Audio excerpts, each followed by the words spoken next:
7:05, and I am going to start the meeting. And I want to welcome everybody here. Welcome to the TMUG user group meeting for the Independence Day edition in July of 2021. We are lucky enough to have a special guest, and because we do, we're going to hold our regular announcements and tech updates until after Kelly has told us about the top 10 WWDC announcements and how they will affect the regular Apple users like us. So without too much further ado, I'd like to introduce Kelly Guimont, the star of Screen, Stage, and Podcast from the Mac Observers and the Mac Observer Daily Observations podcast. Welcome, Kelly, and take it away. Thanks, Bob. Thanks so much for having me, everybody. I'm curious, Bob, where you got your information. I'm not complaining. I'm just curious where it came from. So I wanted to talk a little bit about the top 10 WWDC announcements that are probably going to matter the most, like be the most impactful day to day for people who are for people who are going to upgrade to these operating systems after they come out. So the first thing I wanted to talk about primarily was some sort of overall good to knows. Like there were some larger themes that kind of came out of the keynote announcement, and they are as follows. So first of all, iOS is doing way more on device. We talked about that a little bit in the Q&A, where dictation is 100% on device now, and the 45-second limitation has been removed. So if you like using dictation, first of all, you can use it a lot more because you don't have to worry about it timing out on you, number one. Number two, as much of the requesting that you do of your voice assistant is going to be handled on device. As much of that as can be handled on device will happen on your device as much as possible. So it's not going to automatically leave your device just because you ask what's on your calendar or something like that. So that's a thing that's going to be important. And there are other things that Apple is trying to do locally because you've got enough horsepower on your iPhone. If you have a Face ID iPhone, you have a whole lot of processing power in your pocket. And so if you have something that has Face ID to unlock, you've got an awful lot that you can do with that. And so Apple has started trending toward being doing as many things locally as possible, doing as much on device so that it doesn't have to leave if it doesn't need to, and still not have your experience be bad, whether it's, you know, a drain in battery life or making it really slow if you have a few things running, things like that. Apple's really trying to do a lot to optimize that, so it should be helpful. Another thing that came out of this a lot is that Apple is trying really hard to play well with others. Like we've seen some of that, but we're seeing more of that. Apple's going to make it so that more hotel keys can be stored in wallet. House keys can be stored in wallet. You can unlock your door with your iPhone, you know, very easily. And Apple has to team up with other software and hardware manufacturers to make that happen. So making that happen is a thing that's going to happen. Is part of that. Like part of that is Apple being willing to play nice with others. And another prime example of that is something that got a lot of attention during the keynote, which was third-party devices going to have the Apple voice assistant on them. And it's gonna be really interesting to see how that evolves over time. That's going to be very impactful for a lot of people because you don't have to buy a HomePod or an iPhone in order to get to interact with the assistant that you have on your HomePod and your iPhone. So what that's going to look like over time, I don't really know, but I am very, very interested in finding out. As we know, Amazon has put their assistant on a lot of things, so you don't necessarily need to buy a speaker from Amazon in order to get the Amazon Assistant. So that piece, it's going to be interesting to see how that evolves. And there's probably a whole conversation to be had just in the difference between what Amazon sells you with an assistant in it versus what Apple sells you with an assistant in it, because they're very different things and they serve very different purposes. So having Apple open up the voice assistant to be on hardware that Apple didn't make is very, very, very, very interesting. So we're going to see how that goes. FaceTime is another thing that has changed because I'm sure this happens to everybody. Sort of like everyone has the embarrassing family member that has, sort of awful political beliefs. All of us have that family member that also sends us the green bubble texts. And you don't have to worry about that anymore. You can FaceTime with that person now. And that's another thing that sort of kicks the door open as far as Apple and compatibility is you can FaceTime with somebody on an Android device now. And that's also going to be interesting. We'll talk a little bit more about that in a minute.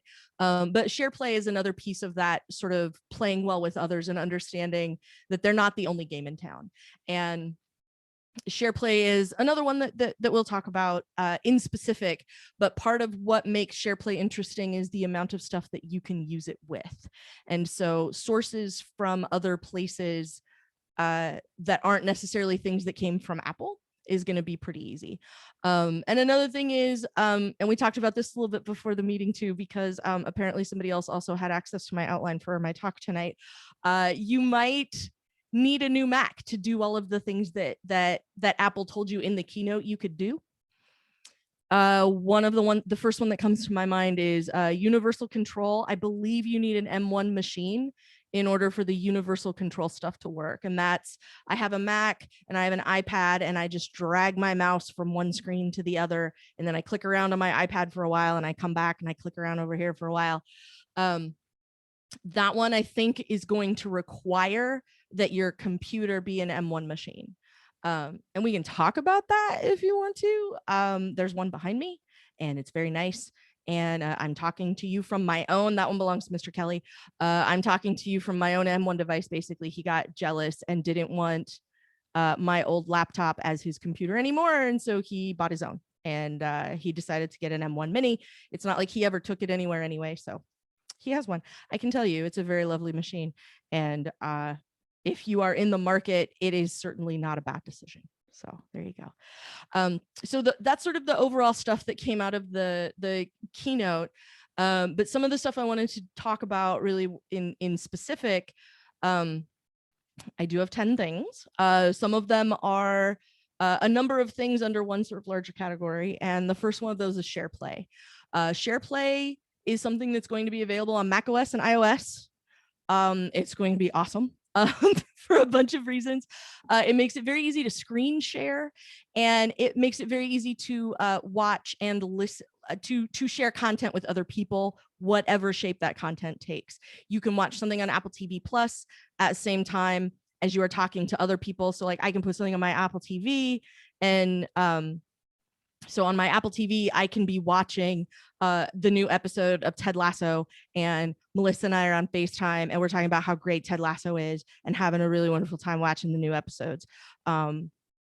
Seriously, that's going to happen and I'm super duper excited about it. I would consider installing the beta so that I could SharePlay with other people in order to make that happen, because I really do deep down love Ted Lasso. But SharePlay, it's also going to be good for records. I know they don't care. I know they don't call them records anymore, but I kind of don't care. You can share records with people over Apple Music. You should really hear this new song I'm excited about by this artist that I really love. You know, they have a new record out and I want to play it and like, you know, have like a listening party together. That's the thing that's going to be very cool because regardless of what the world looks like from now on, there will still be opportunities where Melissa and I want to hang out, but it's too far. Like it's simply like, you know, Bob and I can't watch For All Mankind every week because Bob's in Arizona and I'm in Oregon. And even if we really want to, like, there's no teleport feature in my iPhone yet. So, you know, I'm stuck in Oregon and Bob's stuck in Arizona until we can figure out how to make that work. So in the meantime, like we have things like SharePlay that will make doing some of this stuff a little easier and a little more convenient, because sometimes the world is what it is and it's too hard to make those sorts of things happen otherwise. You can also screen share over SharePlay, which is going to also be, I think, pretty interesting, particularly in professional respects. If you do tech support for people, whether it's official or unofficial, paid or unpaid, being able to use SharePlay to look at someone else's screen very, very easily with built-in stuff. Like I can be on my phone and help my mom with her computer or whatever.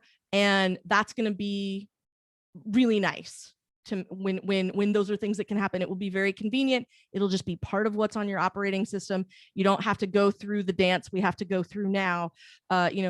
If it's a Windows machine, like, I know you don't have FaceTime automatically, or if you do have FaceTime, getting FaceTime set up in order to show me your screen so that I can look at what you're doing and help you get it fixed. This will make all of that loads easier. So number one is SharePlay. Number two is live text. And this is the thing where this is an iOS feature, and this is the thing where you can point your phone at the mural on the wall and get the phone number out of what's painted on the wall, and then you can call it, or you can scoop the text out of the picture that you take. Like you just open up your camera and you point it at the hours for the restaurant or whatever it is, and you can save that information in notes or wherever it is you want to put it. And having that happen live and in person, even in beta 1, was really, it was very much one of those things that makes you feel like you live in the future. Like the first time you got to buy something with your watch, where you just wave your arm at the thing and then you bought it and you can leave. That's one of the things that's really, really interesting. And going forward, it's going to be fascinating to see what sorts of creative uses that has, because as they get it reliable and they can open it up to others on the operating system, and it's something that anyone can just use as part of their app, it's going to be fascinating to see where developers take that. I'm going to stop and take a sip of my tasty cold beverage. Number 3 on my list is notes, because notes got a lot of revision. Not necessarily a lot of change, but a lot of revision. And a lot of stuff that you sort of expect out of other tools that you might use is stuff that has come to notes. So Quick Note is I believe an iOS specific feature. I don't remember seeing them talk really about it on the Mac side, and I don't remember finding it specifically like on the Monterey page of information. So Quick Note just sort of lets you pull up from the corner, I think, of the iPad screen, and you can scribble a note down or type a note and just have it sort of hang out there easily. You can use tags and smart folders, and you can view the history of a note now, and you can use mentions. So if you share notes with other people and collaborate on, say, the mug notes each month, and you have the group of people that collaborate on that all the time, you can mention people and ask them, did the speaker confirm for this month, or do you want to run the Q&A for next month, or whatever it is, and make those things very easy to find and then very easy to use. And you can also go back through the history and see who was the person that changed the bio or made this particular update and made it something that everyone will be able to see that, and that's pretty cool. Another thing that I think is going to be impactful, I guess, depending who you are, is shortcuts coming to macOS. And the reason I say it depends who you are is because even if you only have a couple of shortcuts on your phone, using the Shortcuts app on your phone, this is what we're talking about. The Shortcuts app is going to be something that runs on macOS, and there will be additional options available and additional functions that you can use within Shortcuts to create automations that will happen on your Mac. And that's what we're talking about. So it's going to be interesting to see where that goes. Apple tried to give people this ability with Automator and tried to make Automator a sort of pointy, clicky, automational experience, and it really never took off. It sort of felt like the Brussels sprouts of Mac OS. Like everybody knew it was there, nobody wanted to go near it. I don't know why, but partly it felt really intimidating, and I think Shortcuts is far more approachable for a lot of people in a lot of different ways. And this will also lead to donated shortcuts. If you have on iOS, you have certain apps that will sort of give you shortcuts for free. You can open them and look at what they call them donated. If it's something that the app has built that makes it easy for you to invoke with a shortcut and do a particular thing in that particular program.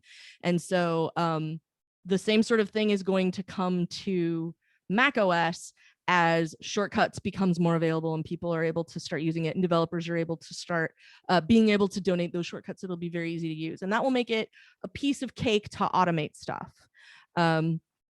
Whether it's additional home automation or certain things that you do with particular programs, after a certain number of days, it cleans out your downloads folder for you, things like that. Like having the opportunity to have your computer handle some of that boring, repetitive stuff for you is the whole reason we all got computers in the 80s in the first place. And now finally, some of those things are going to be buildable by anyone who purchases a computer, an Apple computer, and sits down and opens it up and goes, I don't want to have to do this same thing over and over again all the time. You can make a shortcut, handle all that junk for you, and your life will be better. So that's definitely one that I think is going to make a huge impact for a lot of people. And part of the reason for that is because they're shareable. And so there's the shortcuts gallery. Like you can look at them right now. If you haven't looked at shortcuts, if you are an aspirational shortcuts user, like I was for a very long time, you can open the shortcuts app, and at the very on your phone, you can like just pull it out and you can go to the shortcuts app, and at the very bottom of the shortcuts app, there's a gallery button, and you can tap on that gallery button and it will show you all kinds of gallery. It looks very much like the App Store, and it will show you suggestions for things that should happen depending. So like I have some automation suggestions for when my phone connects to the Bluetooth in my car, or and then there's different ones, different shortcuts from my apps. So apps that I have installed have these options of things that they can do for me. And that's where those donated shortcuts come from. So you can see them in there and you can get started with them on your iPhone right now if you haven't already. And once you can scroll through and look at all different sorts of categories and see what sort of things are available in there that you can use. And then you can learn more about what shortcuts are and how they work. And then by the time you have it on your Mac, you'll be an old hand at shortcuts and you'll have all kinds of cool stuff automated. And you'll be in my seat at a MUG meeting in like September, October going, okay, here's what you need to know about shortcuts because I spent all summer playing with it on my iPhone. And everything will be better as a result of learning, even just if it's a few key shortcuts. Like the most used shortcut I have by orders of magnitude over all the rest of them is 2 steps. The first step is set the sound output to my AirPods. And the second step is play a sound so that I hear it in my AirPods and know that it actually got switched. It's 2 steps. And I use that all the time because right here from where I am sitting, I have my personal laptop, my work laptop, my personal iPhone, my work iPhone, and my iPad. And so when I put my AirPods in, 100% of the time, they have connected to something, but I have no idea what it is. Oh, and my watch. It always connects, but I don't always know where. And if I put them in so that I can make a phone call, then I need to know that they're connected to the thing I'm actually trying to make the call from. And so I have the headphones set to I have it set to headphones, and then it changes the output and it plays the noise and so that I can hear it in my ear and verify that it worked. That's why it's 2 steps. And I use that shortcut more than one time every single day. And it makes my life better because I don't have to fumble for go into the Bluetooth preferences or pull down Control Center and tap and hold. And like those things are convenient if you only have to do things once in a while. But if you have to do it, every couple of hours, you will want to hurt somebody. So this makes it easier. You don't have to do that. You can just set up an automation and make it do it for you. So shortcuts is going to be a huge thing that I think is going to help a lot of people, particularly if you just have an open-minded approach. Like I realize this is a thing that I do over and over on a regular basis, whether it's every day, every week, once a month, whatever it is. Being able to let your computer handle the bulk of it for you is going to make things easier in that respect. So shortcuts, I'm here to tell you. Another thing that got a lot of revision, much like notes. I think Melissa had a question. Yes. Jump in, please. Not yet. I'm interested in that shortcut. I want to ask you about that later. I want to borrow that. I told you everything there is to know about it. It's literally 2 steps. There's a set playback, I think, or set audio source, I think, something like that. It's very obvious which one it is when you look at I've it. seen it. I just haven't put it into use. That's a good motivator. Yeah. And then what I did is I just hold the side button to invoke the assistant, and then I say headphones, and then I know that the one that I just talked to is the one that I'm connected to. So I invoke it by hand because that way I'm 100% sure that it went to the right place. Because if I say, hey lady, headphones, like it may go to my watch, which is why I ended up starting to use the side button for it. So let me ask though, let me just go ahead and stop here. We are 4 of the items through the 10 items. And so does anybody have any other questions so far? I've thrown a lot of stuff out there, so I understand if maybe somebody would like me to repeat a thing, maybe 2 things. All right, we're just going for it. Okay. All right. So another thing that's going to get a lot of revision, much like notes, is FaceTime. And part of that is because even though it seems like they're kind of a year late, FaceTime is coming for Zoom. You can set up a FaceTime call on a schedule right within your calendar app and then invite other people to it, just like if it was a Zoom meeting. It's got audio isolation. They showed in the video, they showed somebody having a meeting and all of a sudden behind them, somebody fired up a leaf blower on the patio and you couldn't hear it in the call at all. So the audio isolation stuff works pretty well. There's something called Center Stage if you use FaceTime on your iPad a lot. Newer iPads will have the opportunity to sort of follow you if you kind of walk around a little bit. Like if I'm standing here and I head over that way, I'll end up out of frame, but my iPad will zoom out a little bit to make sure that I'm still in frame if it's on a FaceTime call.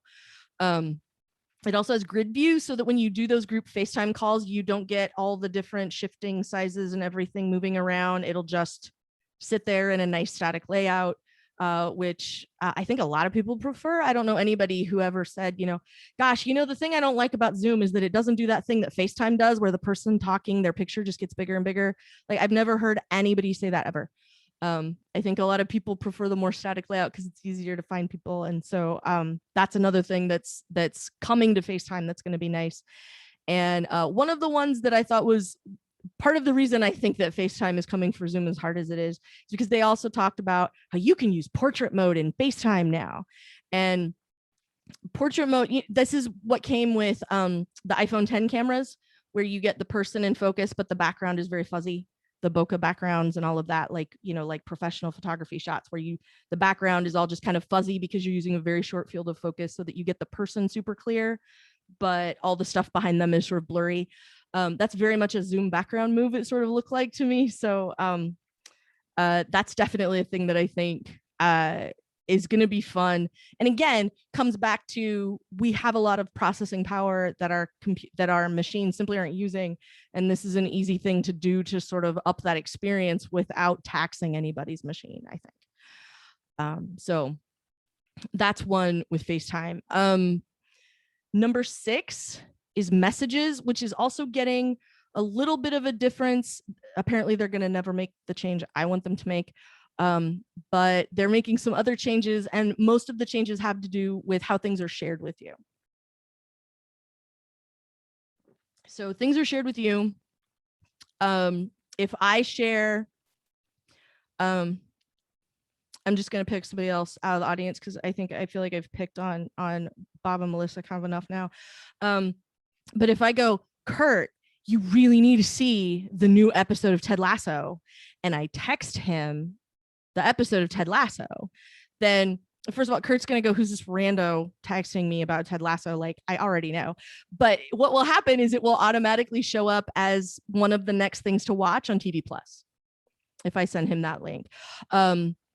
It will also do photos. So if I send a bunch of photos to somebody, here's pictures, like I left the house, look at what it looks like where, when I'm not home, and I take like 5 or 6 pictures, and if I take those pictures and I send them to Roger, then they come in a much nicer layout instead of that long film strip of photos that like you get carpal tunnel scrolling back up through to make sure you saw everything.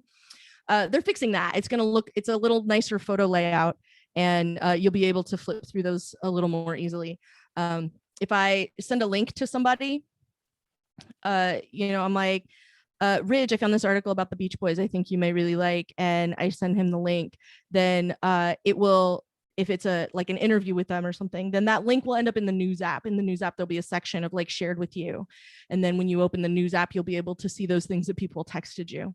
And that becomes important when we talk about one of the other things that's coming, which is some of the changes to notifications. This is sort of a bonus item because I don't have it on here to dig into specifically, but part of the reason that having those things as sort of a read later section that you can come back to when it's convenient is because of focus. And what they're doing is basically beefing up do not disturb and giving you different parameters, different sets of do not disturb. So during the day, I very much need Slack to get a hold of me. My workplace uses Slack for basically 100% of our communication. So if I get a Slack notification during my business hours, I absolutely need to make sure that it gets to me. And so I can have a do not disturb where maybe Pokemon Go doesn't send me notifications during that time, or Twitter doesn't send me notifications during that time, but I absolutely get Slack and I absolutely get email notifications like during the day. And then the rest of the time, I can get as many Pokemon Go notifications, but maybe I don't need Slack notifications. Maybe my Slack notifications can turn off at like 7 o'clock at night and I just don't see them until the next morning. So being able to have those sorts of parameters, and you can have different modes too. Like it's not just work or not work. You can set them up with different parameters. So maybe you have one for mug meeting and only certain contacts get through at that point, but you don't get game notifications. Or you can set up, other different things that you have. Like if you go to church, maybe you just want straight do not disturb, but maybe you need do not disturb, but if the dog sitter calls or something, like you can have different levels of the amount of stuff that breaks through at any point. So that's going to be pretty cool to be able to adjust those and not just have it be the binary system it is now, which is I get all of my regular notifications or I don't. And there's no middle ground. And this gives you the opportunity to adjust those situations. And that's going to be one of those features that a lot of people are going to either forget about. Like some people are going to live in there and sit down and, get a nice beverage and really dig into what it looks like, think about the kind of stuff they want to do, make those adjustments, and everything will be immeasurably better. Again, just like with shortcuts, if you're able to do some of those things very easily and spend half an hour or so with getting those modes set up, you will really, really, really love it. It's sort of like Control Center. If you have not yet, pull down Control Center, edit, spend a beverage, looking around at the options that are available to you, looking around at the things that you actually use that are in there that could come in really handy, and spend a little bit of time adjusting your Control Center, and you will be so, so much happier for it. I promise. This is a bonus tip because that's one I tell everybody all the time because nobody ever did it because nobody realized you could make those changes. So go make those changes, because having the flashlight easy to access, or the magnifier, or like, did you even know your phone had a magnifier option in the camera, and on and on and on. Like there's all these other things that you could put in there to really make the Control Center something that works well for you. So you should totally go do it. So we've made it now. We've made it through number 6. So does anyone have any other questions so far? Apparently I need to be more excited about things because I'm keeping Jerry up. It's looking like over there. So Kelly, are you guess not. sure that's Kelly? Are you sure that's cider and not something that's caffeinated? It is only hard cider. I opened it at the beginning of the call. It's from it's a place local here called Reverend Nat's Hard Cider. It's very, very good. So it is not caffeinated. This is just sort of naturally caffeinated. This is just normal level Kelly. Yeah. Apparently I needed to bring caffeinated Kelly because I'm putting Jerry to sleep over here. I'm feeling bad about it. So, okay. Yes, Chris. I think focus is going to be a huge deal. And I really like it. I mean, one of the things I get a lot of phone calls during the week, or I'm on Skypes or Zooms or FaceTimes. Mhm. And it's real, you know, I'll have notifications coming on the screen when I don't want them. And Mhm. that's one of the problems with the notification center. It just gives me way more information than I want to have. Plus, I wear hearing aids, so they kind of override everything else on the iPhone, Yes. right? So if my friend in Monterey California decides he's going to FaceTime me, it'll kick me off a Zoom meeting. Yep. Or I'll lose audio. And so, Yeah. or on a Skype, and I've got to completely log in. So, you know, Mhm. just to turn everything off is, and I Yeah. want to set up something for phone calls. So like Yeah. very limited And stuff gets through. but I think exactly your use case is exactly the reason I hope it gets more adoption than I expect that it will, because I think a lot of people will go, oh well, it's just do not disturb and sort of write it off. So like, I'm just going to do a quick poll right here. Put your hand up if you have actually in fact customized your control center on your phone, if you've ever changed anything in it. Okay. Oh, I had people turn on the camera just to put their hand up. That's awesome. Thank you so much. If anybody else wants to turn on your camera, please feel free. Please be encouraged. I would very much like to get to see everybody and not talk to like 10 people and then shout into the void for 10 more. That would be great. So I promise I don't care what your kitchen looks like. I'm not going to judge you. It's totally fine. Like, if you want it to be fair, I'll show you what my desk looks like just over there so that you no longer feel bad about whatever's in the background of your Zoom call. I promise you it will be fine. So if you would, please turn your camera. I would like that. But Chris, what you're talking about specifically is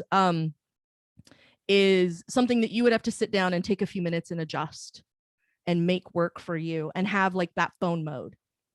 And that's one of, and that's the thing that I wonder about is, are people really going to sit down and go, okay, like when I get phone calls, this is a thing that happens to me and I can fix it with notifications. Or this is a thing that like when I am X and I get notified of stuff, I don't need to be notified of anything while I am X. So I should set up X mode so that that happens. And I think what I hope is that people will sit down and go, this looks really cool. I should spend a couple of minutes on it and turn it into something that really does work for them. So much like the control center, like control center is fantastic if you take a minute and put the stuff in there that you need to be able to get to easily. So I'm hoping that we get the same thing with that. Kelly, what I'm hoping is that it will take some of that overwhelmingness out of, you know, settings notifications, because I think that's part of the problem now is, yes, if you have a lot of apps, there's so many toggle switches, there's so many checkboxes. Mm-hmm.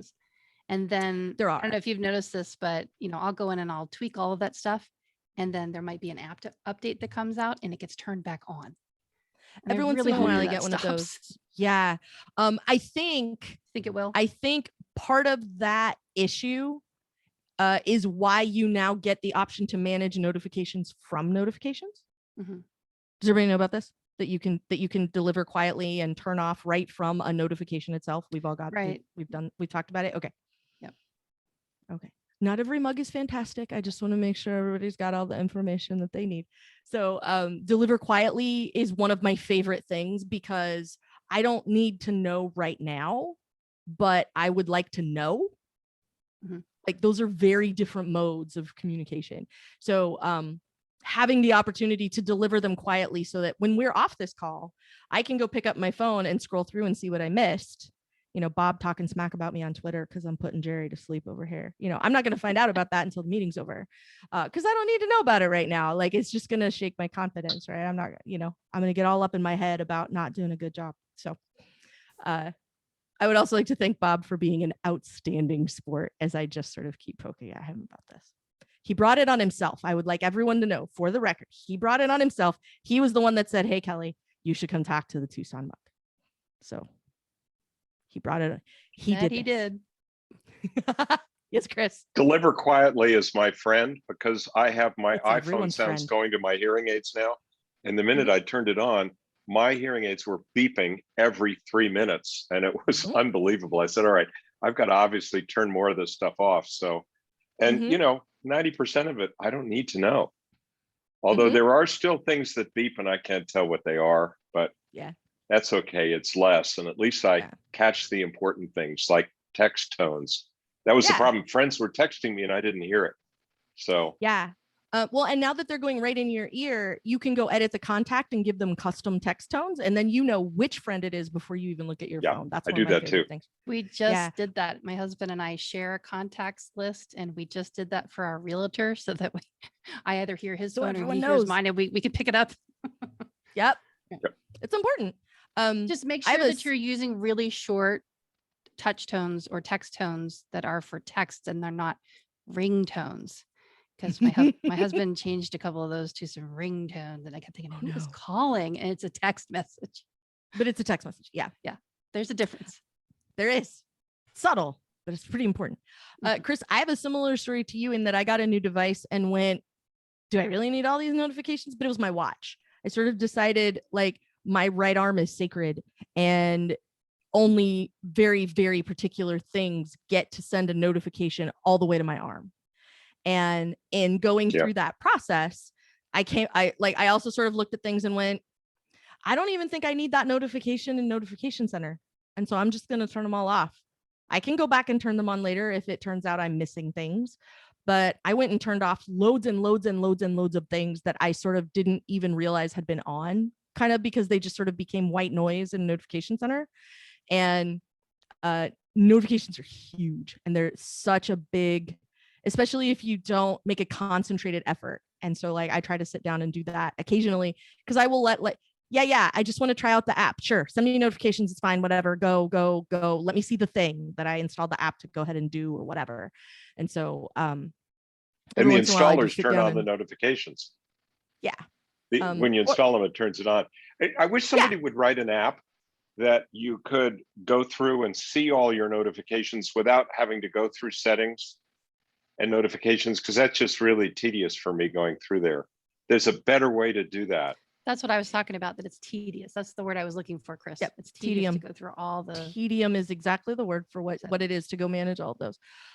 You could probably write a shortcut and have that shortcut launch for you, at 8 p.m. on the last Friday of the month or whatever, and have it pop up that alert and take you straight to that panel, which doesn't eliminate the fact that it's still really boring and still kind of a pain in the foot to do.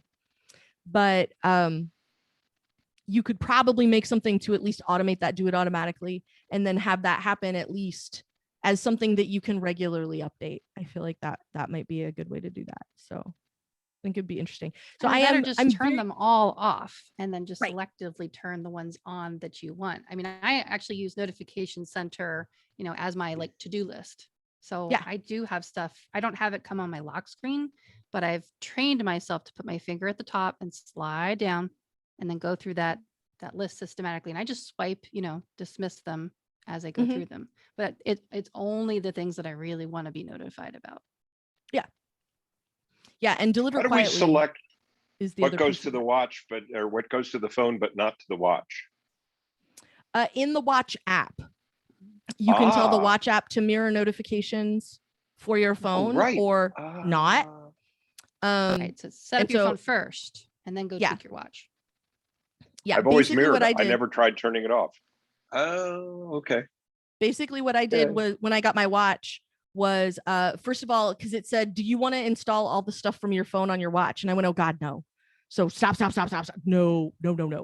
And then sort of went through selectively and went, okay, because it gives you a list of all the ones that have a watch component that's available to you.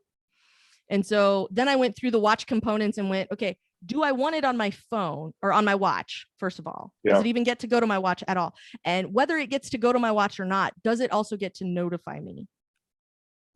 Because you can get notifications on your watch, even if the app is not installed on your watch. So you can get I have a garage door opener app for my phone, and I don't have the app installed on my watch, but I get all the notifications on my arm because I need to know when the door opens and closes, particularly because if I'm not home, it is very, very relevant to my interests. So I want to make sure that I know what's happening with the garage door basically at all times. So yes, those notifications go straight to my arm. But other stuff, like I don't need to know if somebody liked a picture on Instagram. I definitely don't need it on my arm. And when it happens on my phone, I don't even need it in the lock screen. So I can look at that later if I want to, and being able to make those adjustments and turn down that volume, like doing it for my watch sort of helped me figure out like there was a bunch of stuff that I was seeing on my phone and ignoring a lot of the time that just didn't need to be there. And so being able to interact with those notifications, even in a limited way, made it really helpful. Because you can also like mark reminders completed and, you know, those sorts of things as well, like right there from the lock screen, and make that stuff happen really easily. It's pretty nice. So cool. Definitely a thing to look at as we move forward. So I'm going to talk about a couple of things real quick. Well, we'll see how quick it is. But Keychain is getting some changes, and I'm really, really, really excited about this. For people who don't know, I host a podcast 5 days a week over at the Mac Observer called the Daily Observations Podcast. And on Fridays, we do Security Friday. And one of the things we talk about a lot on Security Friday is your passwords and making them safer and making them better, and things that you can do that will make them more secure, but still make them easy to use. And one of the things we talk about a lot is TOTP, which is time-based one-time passwords. So this is when you log into a site, you give it your username, you give it your password, and then you get a code texted to you. Like it's a few letters or it's a 6-digit number, and you get a text message of that. And that's TOTP, because that code is only good for a certain amount of time. So it's also sort of related to, it's also a form of two-factor authentication or multi-factor authentication. So it's not enough if you have the username and password, you also have to have the phone that gets the text message in order to be able to log into the thing that you're trying to log into. And Apple has now, it's coming, that Apple is going to make it so that time-based one-time passwords are something you can manage within the iCloud keychain security that comes as part of macOS and iOS. And so it's going to be a lot easier for people to use those and just move to those and have it be easy and have it be managed on your device. And this is another one of those things, sort of like I talked about shortcuts, where this is a thing that everybody needs to do because your life will be better. Your passwords will be more secure. Everything will be easier to log in. You're not going to type your password wrong because you're going to let your computer fill it in for you. It's just better if you outsource that part of your brain to your computer. 1Password does all of that. 1Password does already. Not everybody has 1Password installed. 1Password pays for 1Password. Like it's a subscription service. Some people are morally opposed to a subscription service. Some people choose not to afford it. Some people can't afford it, whatever. There are a lot of reasons that people don't necessarily have 1Password. And if all you're using is iCloud Keychain is getting better. And that's the thing that I'm most excited about, because just like your camera, you know, everybody knows about the best camera, right? The best camera you have, the best camera there is the one you have with you. And the best password manager you have, the one that comes on your device, because it's already there. You don't have to do anything. If you want to use it more, there's other things coming to it. You can import and export passwords from it, from Keychain. In another case of Apple teaming up with other people, Apple is creating an Edge extension that will support iCloud Keychain. So this is interesting in a bunch of ways. First of all, Edge is Microsoft's browser. And second of all, it's Microsoft's browser that's based on the Chromium engine, which is what Chrome is based on. So if you like Chrome, but you don't like Google, you can use Edge. And Edge doesn't do any of the Google stuff. So none of the tracking, none of the data collection, none of the, you should really have a Google account if you're going to use the Google browser. None of that stuff happens in Microsoft Edge. But you get all of the functionality that Chrome has. So if you need Chrome for certain websites, I know some sites don't like Safari for one reason or another and make you use Chrome. So if you have to use Chrome, this gives you the opportunity to also have all of your passwords available to you in a Chromium-based browser. So there's a bunch of stuff to like about this, particularly like I personally use 1Password. I have almost every single kind of item that 1Password will allow you to save. I have it saved in 1Password, secure notes, fishing license, passport, medical record information, Wi-Fi things, routers. There's a high 4-digit number of items in 1Password. I've been using it for many, many, many, many years. I used to work there. And so I use it for all the things and always have used it for all the things. And outsourcing that part of my brain made my life so much better. I needed all that space for, like Star Wars trivia and podcast knowledge and things like that. So having that brain space back was super, super useful.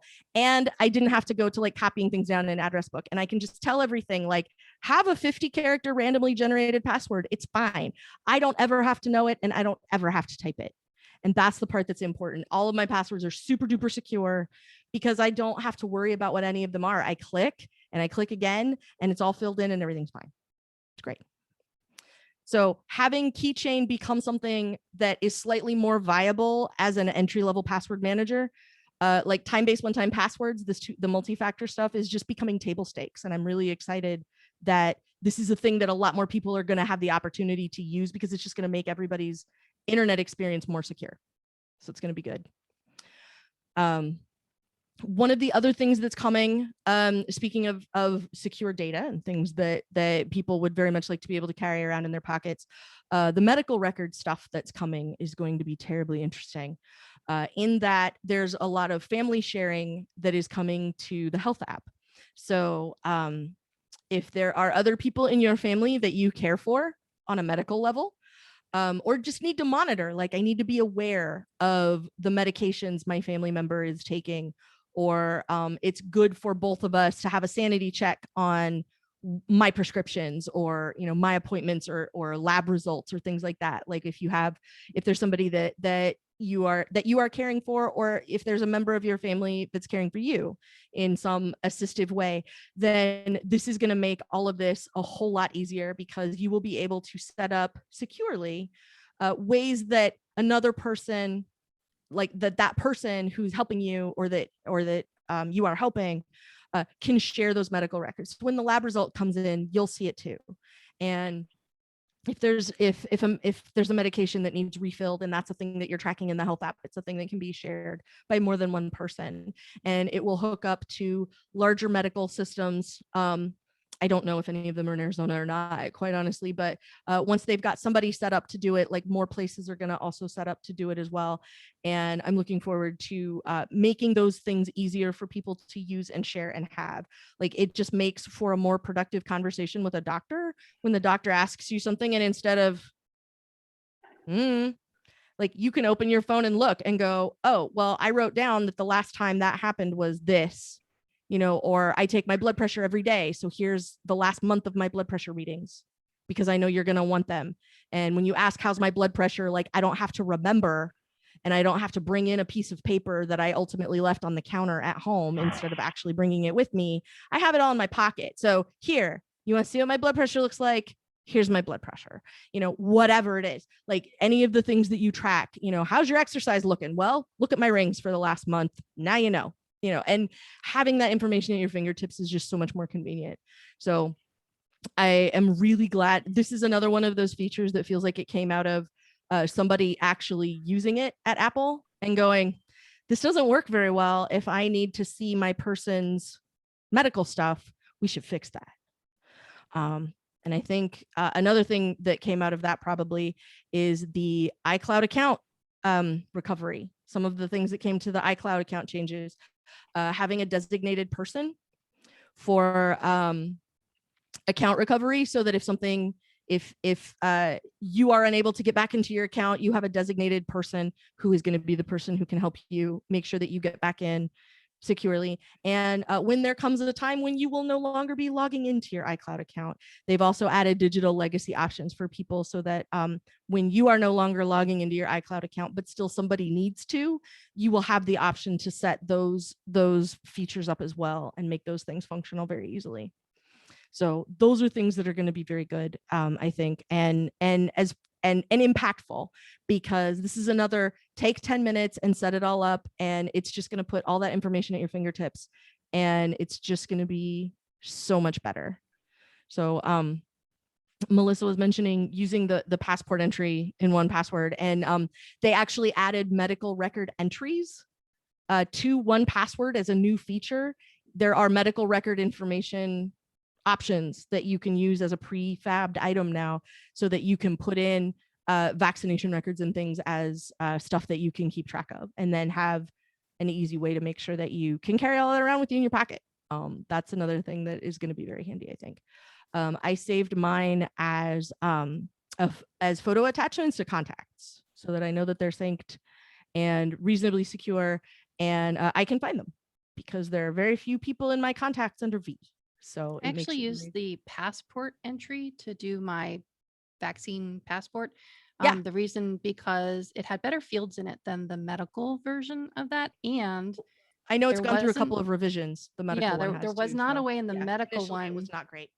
to add an expiration date. And as we all know, vaccines sometimes expire. You need your tetanus Mhm. every 10 years or something like that. And the passport entry in 1Password allows you to put, because it's for a passport originally, allows you to put a proposed expiration date. Yeah. So if you were going to enter your vaccine records, one by one using that method, you could say, I need to be reminded in 10 years time Yeah. that I need a new Tdap or whatever it is. And also I wanted to point out, for here in Arizona specifically, if you happen to have gotten your vaccination at Banner Health, which was one of the early ones, it's hard to see, but they do have that information in the health app. That's what mine looks like if it focuses. Yeah. I was really happy and surprised to see that. There's actually an immunization section in the health app now. And because I had gotten them at Banner, both of them, they're in there. Walgreens, I think, is supposed to do it, but my son is too young for an account, so I haven't been able to get his. But anybody who's gotten theirs here at Banner University, that was one of the big ones. You might want to check TMC too. So. Yeah, I want to say the Walgreens ones are coming, like, even if you got it there, I don't know that it shows up yet, quite yet, but I feel like they've said it's coming. I heard something about it, but when I went to go check to log in, because Lucian's under, I guess 16, I think you need to be. He only turned 15. So I can't sign him up for an account to do that. There's a family section, but I still can't see his immunization record there. So I'm just using this 1Password method to keep track of it. Yeah. Whatever you're using to keep track, just make sure you're keeping track. That's, again, just like passwords, like, if whatever you're doing to keep track of them, like, try to make sure that it's the easiest thing that you can do, and you should be in good shape. My last thing, number 10, is very quick. It's 3 items, but it's privacy. And this is Apple doubling down on privacy in a bunch of different ways. The iCloud Plus private relay service. So if you are paying for iCloud storage now, you basically get their sort of VPN service for free as part of that payment. And this is the one that will bounce your information through a couple of different servers, so that it's harder to track and harder to monetize by people who maybe you do not know or do not want to be scraping data about you, so that they can do stuff with it. So the private relay stuff is pretty interesting, and you can get into that for $1 a month. I think even on the entry level additional iCloud storage plan, I think you get it there, and that's 99 cents a month for, I think it's 200 meg or something. And then the hide my email stuff, which works much like sign in with Apple, where you can have your sort of disposable email address, and you can give that disposable email address. It works for you, just like if you had given your actual email address. And then when you give it to that place that ultimately sells their mailing list to somebody else, you can just nuke that email address, and you just burn it, and you start using a new one to give to stores and stuff that all want your email. And then when somebody does something bad with it, you just burn that email address down and use something else. And making them disposable is pretty interesting. They will also let you do custom domains with that. So if you've set up a mail server for your family, and all of you have your lastname.com email addresses or something, you can set up a custom domain to work with the hide my email stuff, so that you don't even have to use an iCloud address if you don't want to. And then also the stuff that they're doing with the tracking pixel, where I don't want to get too technical, but it sort of sounds like Apple's just giving everybody with a tracking pixel the middle finger. And that, because that's what's happening. Like, it doesn't work anymore. Your tracking pixel is but the buzzing of flies to macOS Monterey and iOS 15. And I'm for this, whenever you've gone and looked something up and then like everything in the sidebar on your browser for the next couple of weeks is that thing that you looked up, which is always super great when you looked it up so that you could figure out which one to buy and then you bought it. And now you're just continuing to get ads for the thing you just bought. That's always a good feeling. That's not going to happen anymore. And like I said, it's super technical, but it's basically a big old middle finger. And I'm waiting to see, because I don't think advertisers need to go out of business, but I don't think they need all the data they've been collecting. And I don't think they need to be doing with it all the stuff that they've been doing with it in a lot of cases. And so sort of forcing them to find a middle ground, which is not this secret tracking pixel thing, makes me pretty excited. So you will know if you've ever gotten one of these, like, I was on a mailing list and it was like recipes or something. And I was really busy one week and saw the email go by, but I didn't get a chance to open it. And then a few days after it came, I got another one that said, "Did you miss this?" And I'm like, how do you know? And it was basically like, I sort of joke with people, what have you heard? And I'm like, what have you heard? Like, how do you know whether or not I read the email in my inbox? Unsubscribe. I'll tell you, I'm missing all the rest of them as a result, because whatever that was that just happened, I don't like it. So I turned it off. You may find it awesome. Like, oh, right, that email came and I forgot and I was going to open it. And now I get my recipe for whatever it was. And for some people, that's awesome. I'm not one of those people. So if you are that person, you do you. And I'm super excited that you're not going to miss recipes anymore. It was just not for me because I didn't like how they went about it. So I think the creepiest example I've ever heard is when someone was going through the process of ordering casket and urns and looking at those things. And then weeks later, they're still getting ads for caskets and urns. That's not nice. Yeah, no, not even a little. Yeah, not great. So those are the things that I had that I think are going to be the most impactful, like on a day-to-day basis. There are other larger things that were announced and other things that we know are coming, and some stuff that looks really interesting, but those definitely seem like the 10 things, give or take. I'm bad at math, so it's like 10 Kelly, that came to me. Kelly, I'd like to add a number 11. And Okay, turn it up to 11. with turn it up, Jerry. With all of the things that you've mentioned, a great deal of information is going to be stored on our Macs and in our iOS devices. It raises the bar even further on backups. I hear people come along, at TMUG, we have a problem.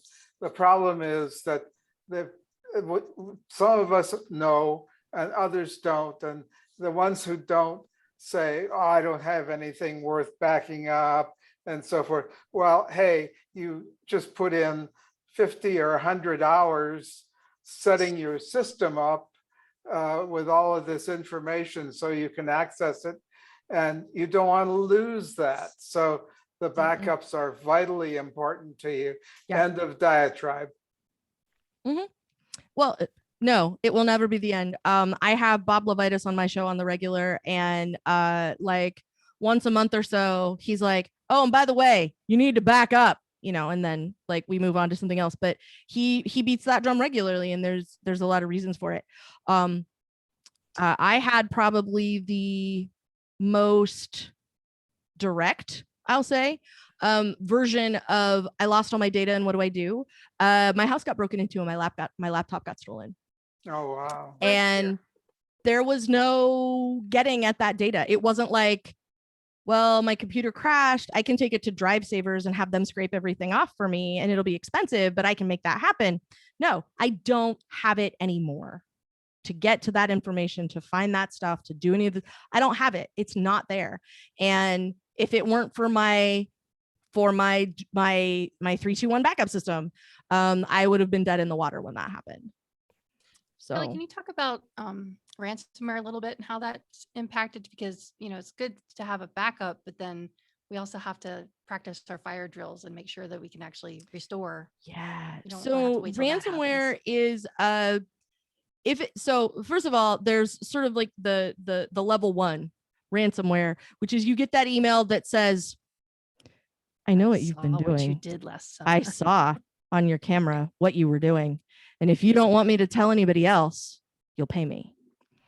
And that's cute. Most of the time that's not a thing. That's just somebody sending an email and hoping that they panic somebody who did something that they don't want anyone to see, who will just pay to make sure that that person keeps quiet. And it's absolutely adorable when you don't even have the equipment they're talking about. Oh yeah. Yeah. I get these about I don't remember what the Windows program is, but there's some Windows program, and I get them on the regular, like, I saw you using, some, window, like the Windows, Snagit or something, that's like Windows only. Like, I saw you using iTunes for Windows, and if you don't want me to tell anybody what you were doing while you did it, and I'm like, no. Yeah.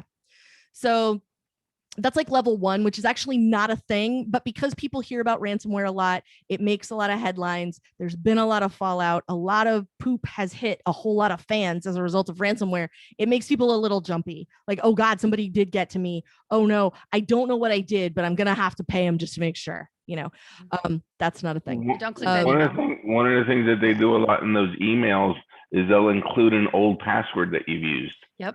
from a hack site. So you think, they've got my password. Maybe they have other things. Yep. Yeah. And Another reason it's a nice idea to, reason it's nice to rotate passwords once in a while.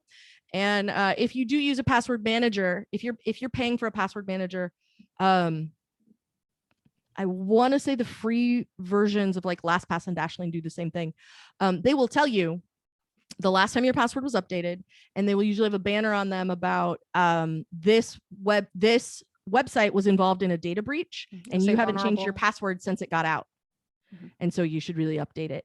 1Password uses a service called Watchtower to keep track of those things for you, so that you can do that easily, so that you can keep track of those and make sure that they get updated. Ransomware is basically when someone with unsavory intentions locks you out of your computer until you give them money. And then once you give them money, they will give you the decryption key or the password that they change it to, or whatever it is. And then otherwise they will erase your computer. That's if you have the a gambit. backup and you can, or a clone, you can just erase your computer, right? I mean, does it really work that way? Yeah. So if somebody says that they have ransomware, and I have, if I backed up yesterday and today I get to my computer and it says I have to call this number, and I call the number and the number says, congratulations, we've infected your computer with ransomware. Now you have to I can say no, thank you. And I can hang up and I can go nuke my hard drive, and I can go migration assistant and plug in the time machine backup and move on with my day.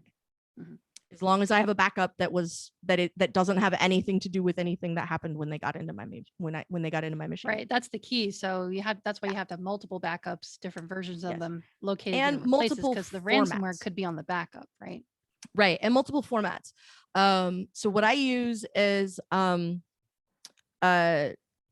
mentioned earlier the 3-2-1 system of backup. So your data should be in 3 places. 2 of them should be different. 2 of them need to be different. You should be using 2 different backup systems, and only one of them should be in the same place. So my current backup setup is I have an older hard drive that's a little bit smaller, and then I have my time machine hard drive that's newer and bigger. And I use the smaller one as my carbon copy cloner backup. So it's a bit level backup. It just takes an exact copy of my hard drive and picks it up and then scoots it over here and sets it on the other hard drive. Sorry to get super technical and boring with the details, but carbon copy cloner gives me one of those. Super Duper does the same thing if you have that. I take my carbon copy cloner and it lives somewhere else most of the time. And then I have like 2 older hard drives. So then I will go pick up the other one and then back up to that for a while and then switch. So like if a meteor hits my house, then my hard drive, the current iteration of my time machine of my carbon copy cloner backup got obliterated with my computer, but I know I have one in the other location. And I also use Backblaze. So I have a Time Machine hard drive that I use, and then I have a carbon copy cloner that happens once a week, and it's not connected the rest of the time. And then I have a Backblaze backup so that it's on the cloud remotely. And like worst case, I can call them and go, hi, send me a hard drive. And they send me everything on a hard drive. And then I copy it all over, and then I send the hard drive back to them. And it's a pretty straightforward process. You should try once in a while to restore your Time Machine backup, because the biggest pitfall is I've been backing up for 6 months, and it turns out like 5 months ago, my backup got corrupted, and I never knew it because I didn't try to restore. And now I have found out that I can't get anything out of my backup anymore. And so I have to start completely over. That's also a backup fire drill. Yes. Yes, Bob. Okay. We've worn out Kelly, and she Are you sure? She's probably due to go spend some time with Mr. Kelly. He's not home who yet. is this mythical person that no one ever sees. There's grainy Except maybe video her. of him in the forest in the 70s. Okay. Obviously, Kelly has given us all kinds of information. Are there any questions from the group specifically directed at Kelly's 10 items? Well, then I have one. Yes. Yes, please. The one about when we share a movie. Uh-huh. And you share a movie with me and I can watch it. Do I have to own rights to that movie before I can see it, or only you? To my knowledge, I have to be subscribed. You do not. Okay. Oh, It really? seems like the because movie it's mostly studios using the would- watch. Well, it's mostly using the watch together feature that other stuff has built in. Okay. So like one of the ones they talked about was Disney Plus, which has a watch together feature, and Apple TV Plus will have I want to say that they've got something built in now, or it's coming with SharePlay that will allow you to watch something with other people. Plex has watch along. The only one that wasn't on the list that was one of the like big streamer names was Netflix. I was going to say Netflix Wasn't on really? it. Wow. And yeah, it was Netflix. But Netflix Surprising. also doesn't want to have an app available on Android TV. So if you buy something that's Android TV powered, whether it's like a television or a projector or something, you have to go through a bunch of gyrations in order to make it so that you can stream Netflix on that device as well, which is sort of weird and I don't understand, but here we are. So if you're watching something on like a big regular service, Hulu was on there, Amazon Prime, Apple TV Plus, Disney Plus, Plex even has a watch together feature that I presume would work similarly. So it really requires, because you also can't get a whole bunch of people on that stream, and you also can't download from it. It But you're seems not like- watching it through your screen, you're watching it on the device. So Bob would need Disney Plus, a subscription to that, for him to share a Disney Plus movie with you. Like I have a Plex server. If I wanted to share something on Plex, you would have to have Plex and be logged into my account for you to share that device. You can be on your own Plex account to use the Plex Watch Together feature, but you do have to have Plex, and you have to have a Plex account and have the app installed. With the Disney Right, Plus, but how would I you don't have think you access do. to stuff that I have on my server if you don't have access to my account? Because there's a watch together feature. So when you go to watch a movie in Plex, I've actually done this, so this is why I know how it works. If you go watch a movie in Plex, there's a watch together. I think you might have to enable it on the server side, but if you say watch together, then you're like, okay, I'm Kevin and I'm firing up my Plex account and I'm going to put on the despecialized edition of Empire Strikes Back so that Kelly will come watch a movie with me. And then which would work 100% of the time, by the way. And so then I log into Plex, and then I get a notification on Plex that says Kevin wants to share a movie with you. Do you want to watch a movie with Kevin? And then I say, okay. And then we're both watching the movie. Right, but I just did that on my server. I logged into my server. It says invite friends. It's only people that have access to my server. Well, it's only people that are your friends on Plex. With Disney Plus, I think you have to invite by an email address, and then they get a link. I think I don't remember. Yeah, this doesn't give me access to friends. It's only people that I've given access to watch movies on my server in the past. Okay, then it's already using the sharing that you have, so it should be fine. So, yeah, so like I wouldn't be able to share with you. Well, you would. You just have to share your Plex server with me and then unshare it when we're done watching Right. Empire Strikes Back. Yeah. Another thing also, you had mentioned shortcuts. Uh-huh. One of the things that I love about shortcuts that a lot of people don't realize is that if you have an Apple Watch and you want an app on your screen that they don't offer as a compilation, you could actually make a shortcut to that app and put the shortcut on your home screen on your Apple Watch. I have found that extremely useful. Because there's one app that I use all the time, and rather than going into the app, search for it, I just tap a button. I can turn my lights on that way. It's awesome. Yeah.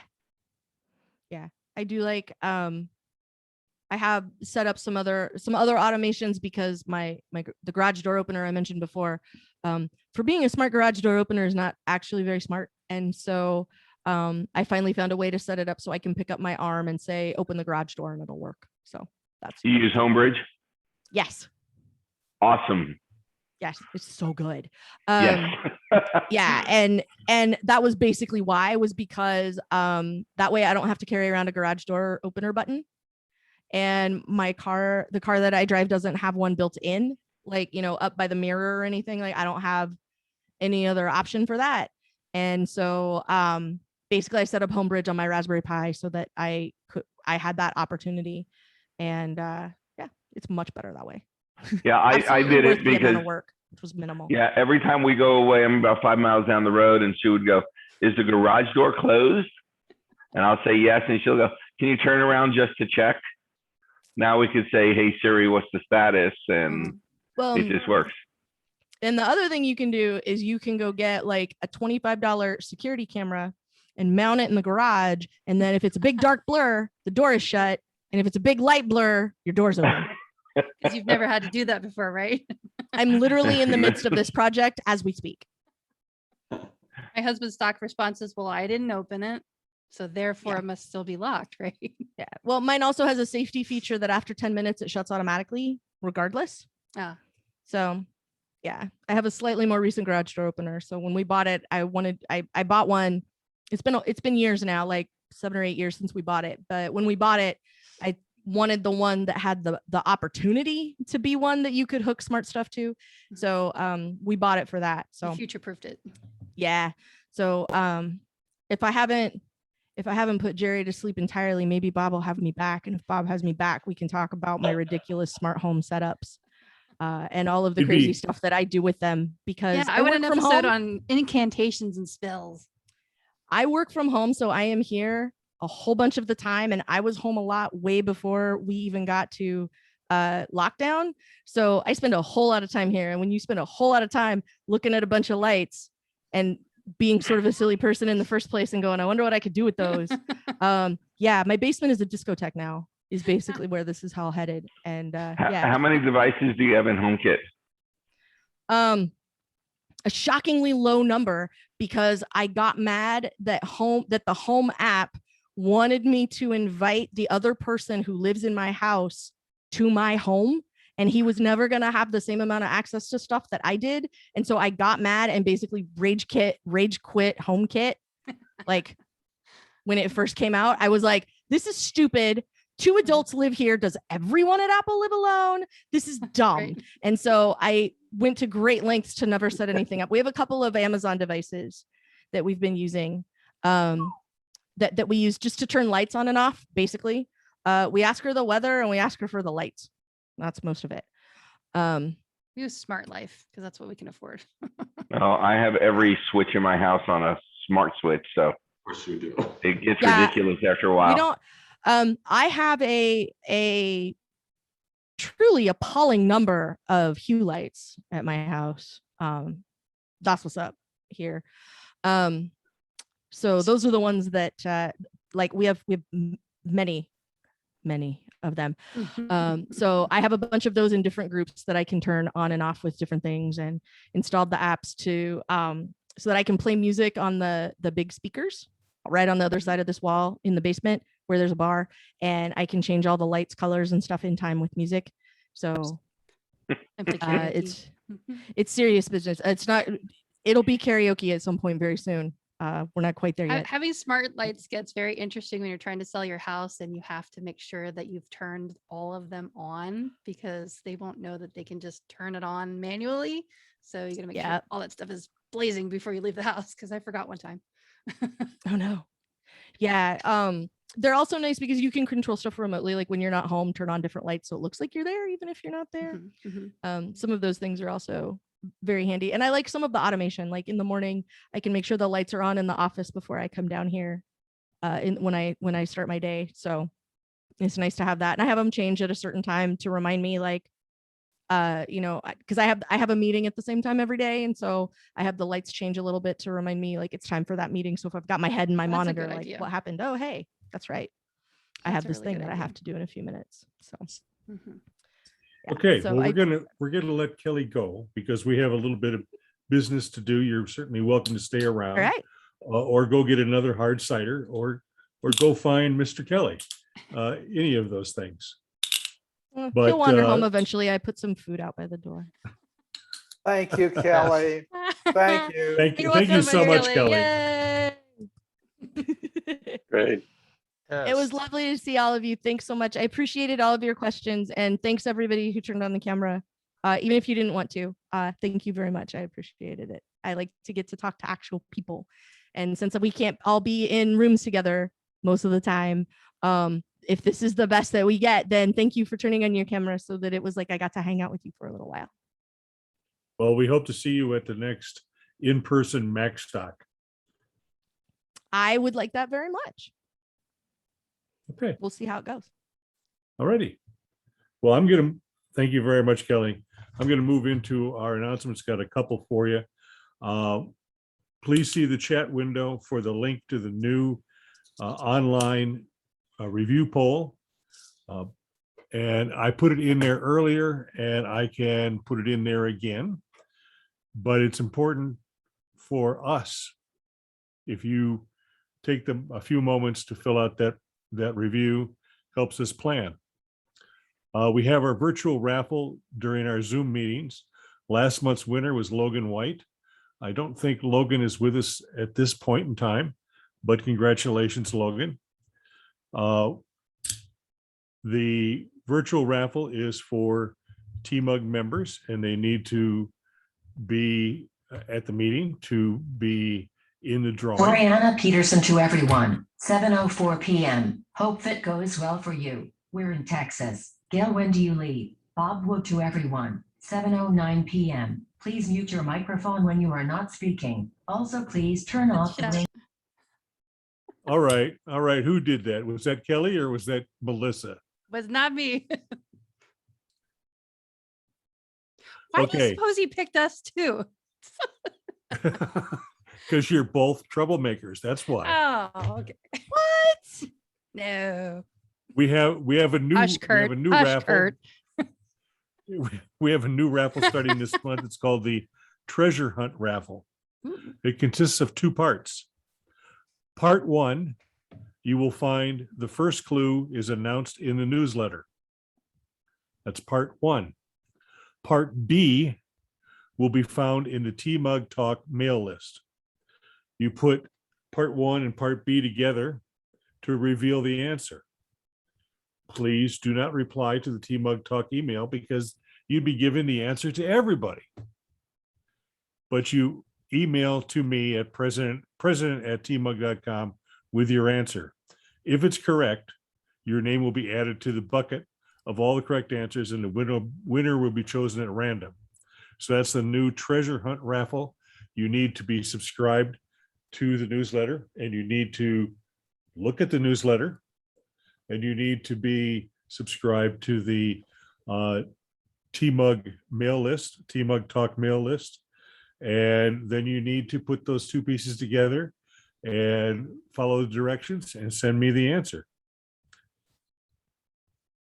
Is there anybody here who is not signed up for the TMUG, the 3 TMUG mail lists? If so, please raise your hand. Before we do that, Bob, I want to tell you that a severe thunderstorm is heading to my house. So if the Zoom meeting stops, you'll know why. Well, that's why we lost Diana Mueller. There was lightning very close to her home, and she decided the best course of action was to duck out. Now, Kelly, we do have weather here. We do have storms, and we do have rain sometimes, and this is the monsoon season. Yes. And so far in July at my house, we've gotten about 3 inches of rain. Now that sounds like nothing to you. No, that sounds But like a when you lot only to get me. when you only get 12 inches a Yeah. year, 3 inches in 1 month is a lot. That's a lot. Yeah. I grew up in the So- Oregon desert, so I've done both. So Oh, yeah, okay. that's a lot. Yeah, Uh, we have friends in Portland as well, Kelly, and we were comparing Portland's average is 46 inches a year as compared to our 12. It Okay. was, I think it was 11 where I grew up. 11 inches a year. Okay. I didn't know that Oregon had a desert. But I do Oh, yeah. remember the Well, Great I don't know about Sahara. Oregon. I can only tell you about Oregon. Oh, I'm sorry. But I do remember the Great Sahara forest. And that's before I was a logger. Are there any other announcements? Is there anything I forgot? Then we're going to move on and ask Ridge to give his tech update. And Ridge, I think you need to speak as fast as Kelly has been speaking to try to get it in. Are you ready for that, Ridge? What I think I'm going to do is just run the items of security interest. Okay, sounds good. All right. Very good. Say when. When? Okay, share screen.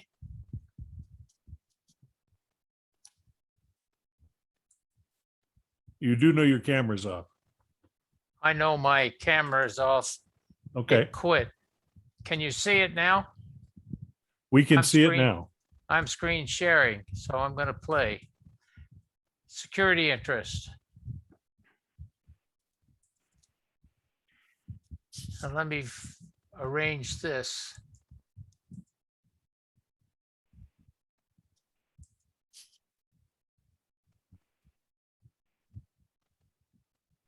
Well, in any case, Adobe has once again patched a bunch of stuff, and it's listed here at the top of the slide. And Google has updated Chrome and also Chrome for iOS. So if you're using Chrome a lot, you ought to make sure you got the latest updates. They got security fixes in them. And Mozilla has done Firefox and Thunderbird.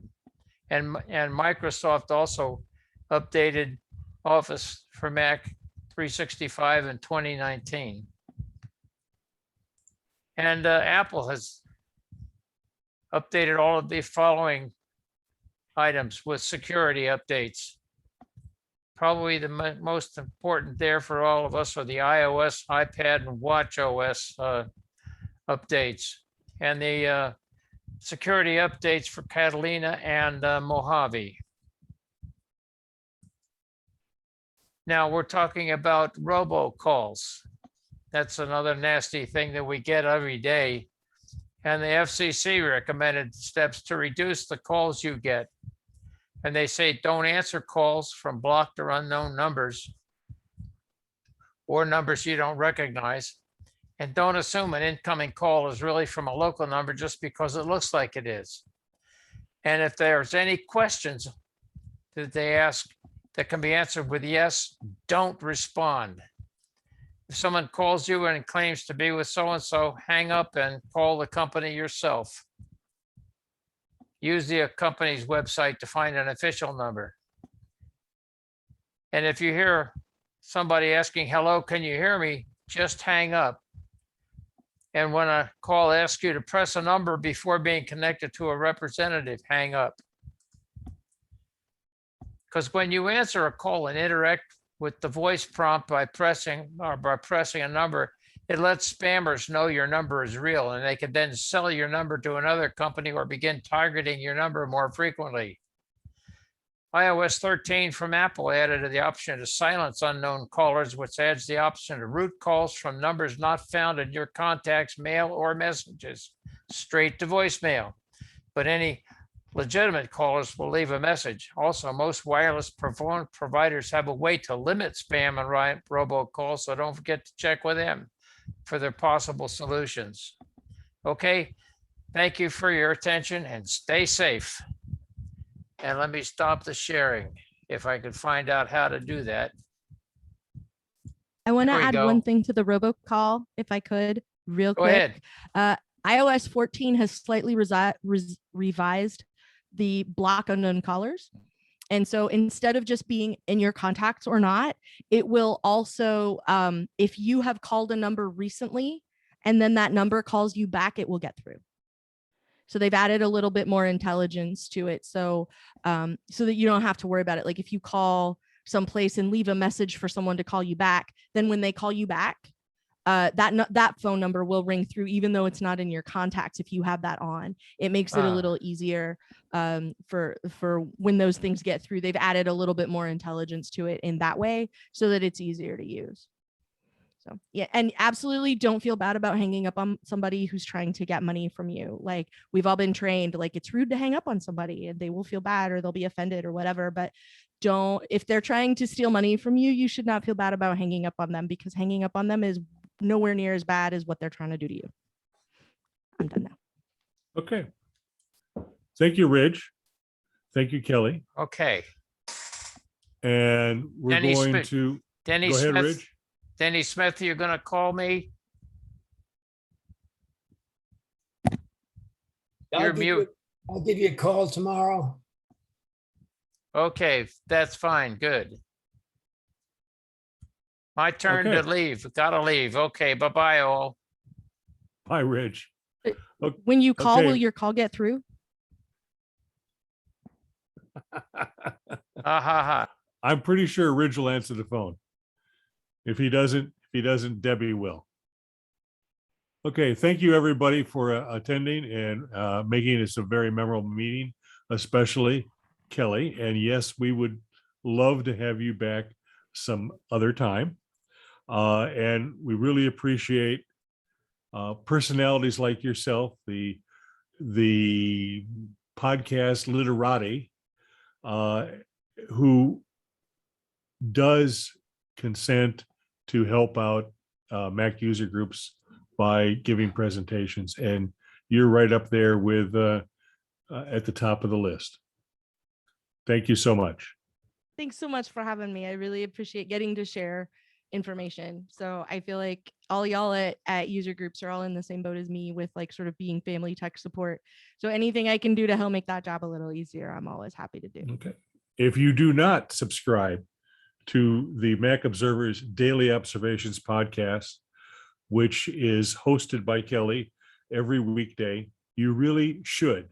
It's generally about 20 minutes long, and there's almost always some good information and a bunch of interesting people that she has help her make the presentations. So with that, I think we'll call it. And Roger can get off the line before the lightning comes in and burns his earphones and his microphone to his face. Good night. Night. No. Night all. Night.